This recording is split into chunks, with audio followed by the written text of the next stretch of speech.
Welcome to the 6th Annual Kidney Patient Summit. I want to start by thanking all of you for coming and giving up time away from your friends and family and away from work to advocate on behalf of kidney patients. I also want to thank the Alport Syndrome Foundation, the American Association of Kidney Patients, and the PKD Foundation for their ongoing commitment and support and participation in the Kidney Patient Summit. You know, this event unites kidney patients, families, and living donors around a single cause, and that's the improvement of kidney care in the U.S. I'm pleased to introduce a guest that shares that same goal and who is in a position to really make it a reality. I'm very pleased. Alex Azar was sworn in as President Trump's Secretary of Health and Human Services in January 2018. His current tenure at HHS is the second tour of duty at the department after serving as General Counsel and then Deputy Secretary in the 2000s. He has spent his career working in senior healthcare leadership roles in both the public and private sectors. It's my pleasure, great pleasure, to introduce to you the 24th U.S. Secretary of Health and Human Services, Alex Azar.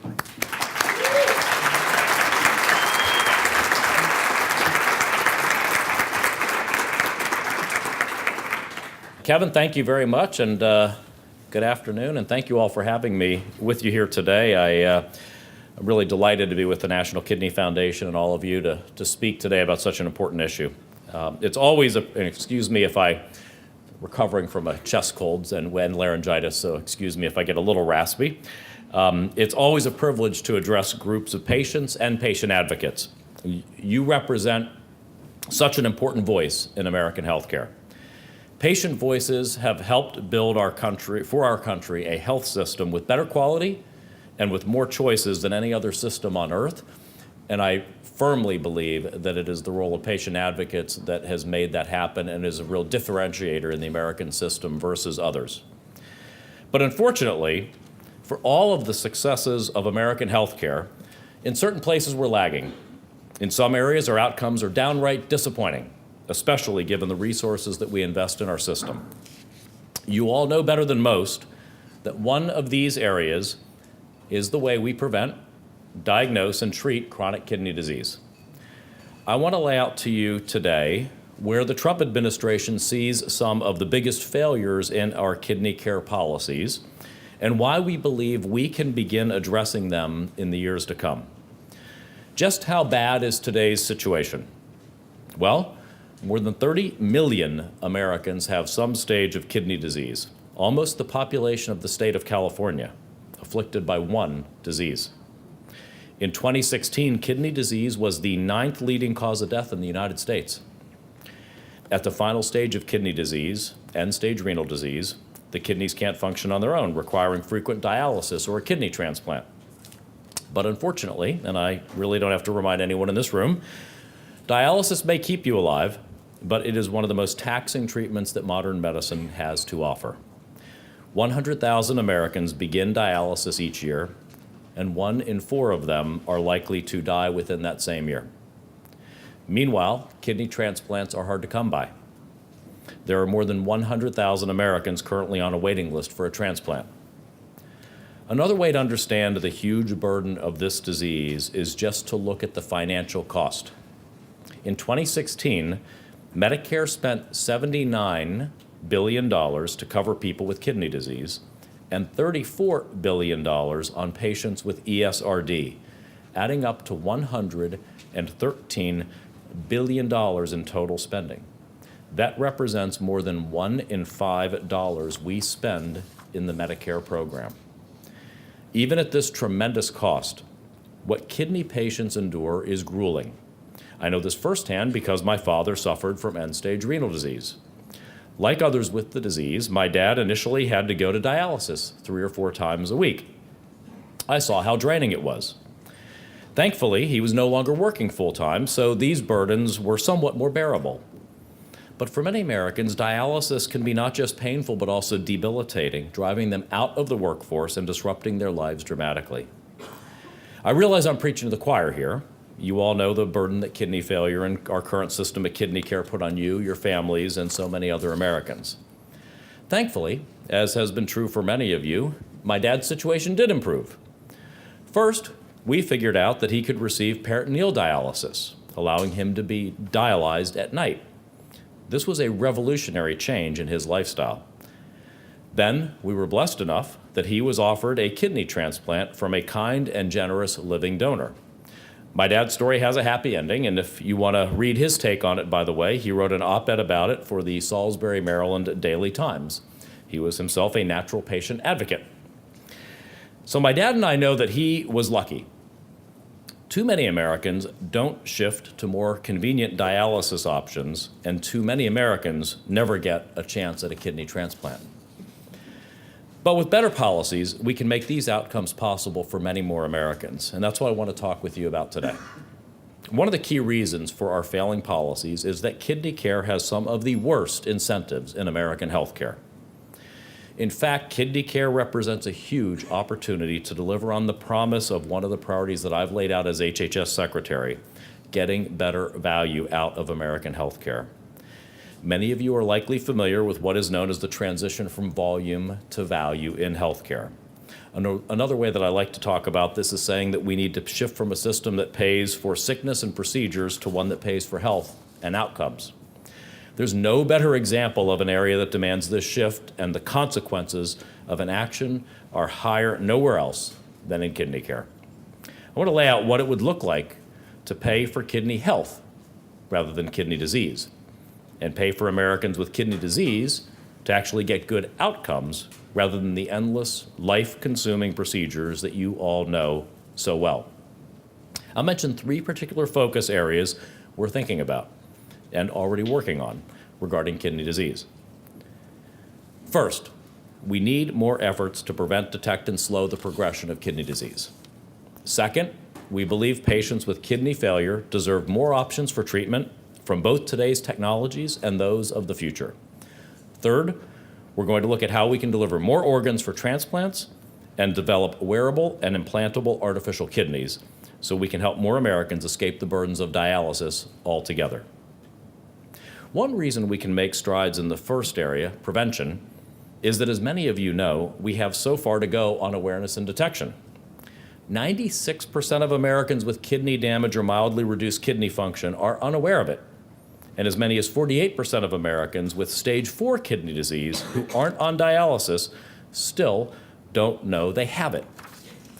Meanwhile, many of these people with some stage of kidney disease have other health challenges that need attention too, including diabetes and high blood pressure. There are at least 2 main ways we can do a better job of preventing or slowing progression to later stages of kidney disease and kidney failure. Better investment in effective efforts to treat early kidney disease and related conditions, and researching what drives the progression of the disease. Happily, we already do know a good deal about what works. We incorporated the first ever preventive services program into Medicare this past year, focused on diabetes, thanks to early development work by the Centers for Disease Control and Prevention and the National Institutes of Health. Today, Medicare covers most patients with kidney failure, but we don't begin spending a great deal on these patients until they're already sick. It's the epitome of a system that pays for sickness rather than health, and this administration is intent on shifting these priorities. But for all we do know about prevention, we don't know much about how to predict which patients' conditions will worsen at what rates and why. This has held back effective targeting of prevention programs, but it's also left patients in the dark about their own condition and what they can do about it. Well, HHS is now making investments to help change that. In 2017, NIH began the Kidney Precision Medicine Project to better understand the different types of kidney disease and how they progress, using the same kind of techniques that have yielded leaps forward in targeted cancer treatments. Enrollment for this study will begin in the next several months. We're also pursuing research about what's known as APOL1 gene. Variants of this gene, frequently found in African Americans, are strongly associated with kidney disease and make transplants from patients with it much less successful. Enrollment in an NIH study on this gene in particular will also begin within the next several months. Further, as we learn more about kidney disease, we will examine ways to help spur drug development to help prevent or slow the condition.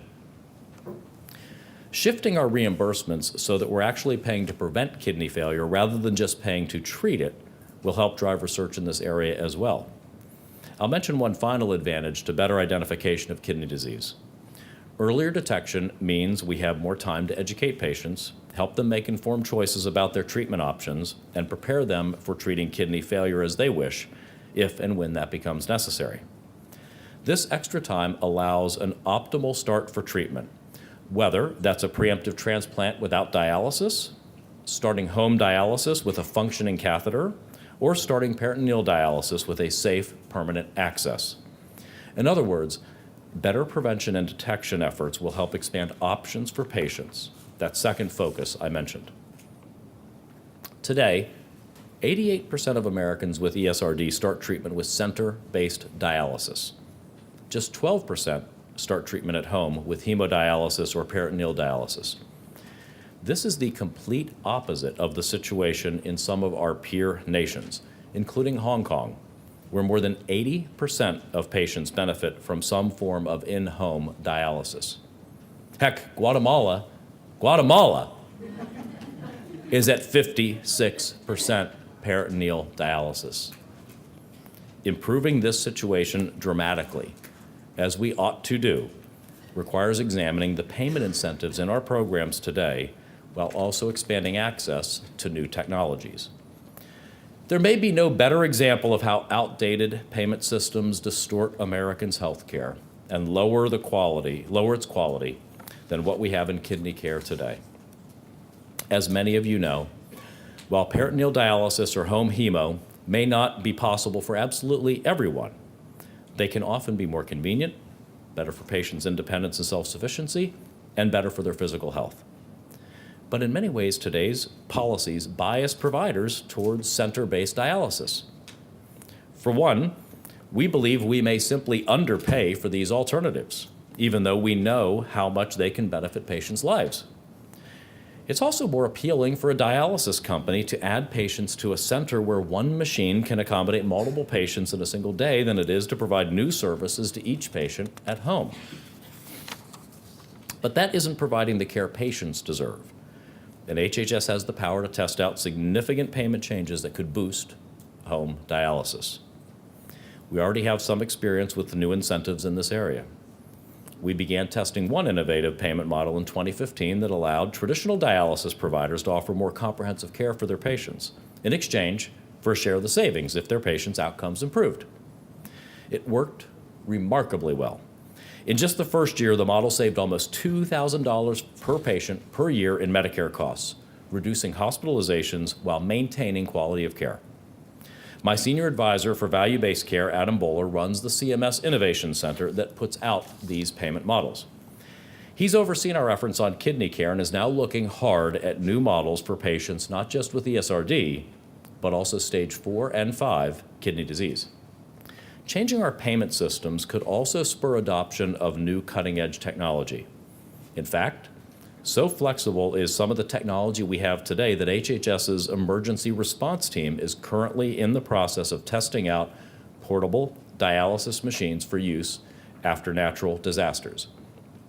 As some of you may know, during 2017's devastating Caribbean hurricanes, the federal government helped transport dialysis patients from the U.S. Virgin Islands to the U.S. mainland to continue their treatment, where many of them stayed for a very extended period of time, a costly journey that we could make unnecessary in many cases. The kind of capabilities we need for these disaster settings, like the ability to use publicly available water rather than medical-grade water, will be useful in expanding portable dialysis access for Americans in all kinds of other situations. The most transformational change for a kidney patient's life, of course, is not portable dialysis, but a kidney transplant, the third area of focus I want to discuss. One key step is, again, reorienting our payment incentives. Today, dialysis companies are actually disincentivized from helping patients get ready for and find a transplant. Even though a transplant improves health and dramatically lowers the cost of care, from the perspective of a dialysis company, every transplant is one less customer. A system that pays for health, as we envision for all of healthcare, will pay for the healthiest possible outcomes. So ideally, we'd want to offer dialysis providers incentives to get patients off dialysis through transplants. We want to make the outcome that's good for the patient and good for the system, good for their business too. Today, we also simply don't have enough kidneys to meet demand, and there's room for improvement here as well. One of the first steps is ensuring that we're not discarding healthy, safe organs, which we believe we may be doing today. Through a federal advisory committee on blood, tissue, and organ safety, HHS develops guidelines to identify organs at risk for unexpected transmission of HIV, hepatitis B, or hepatitis C. These guidelines were last updated in 2013. Since then, the science has been advancing. We've been able to develop and analyze new data about our testing capabilities for HIV, hepatitis B, and hepatitis C, and the kind of surety they can provide around organ safety. I'm pleased to announce to all of you for the first time today that HHS's technical experts will be submitting scientific evidence next month to our advisory committee that will take advantage of this new science and offer new opportunities to improve organ utilization.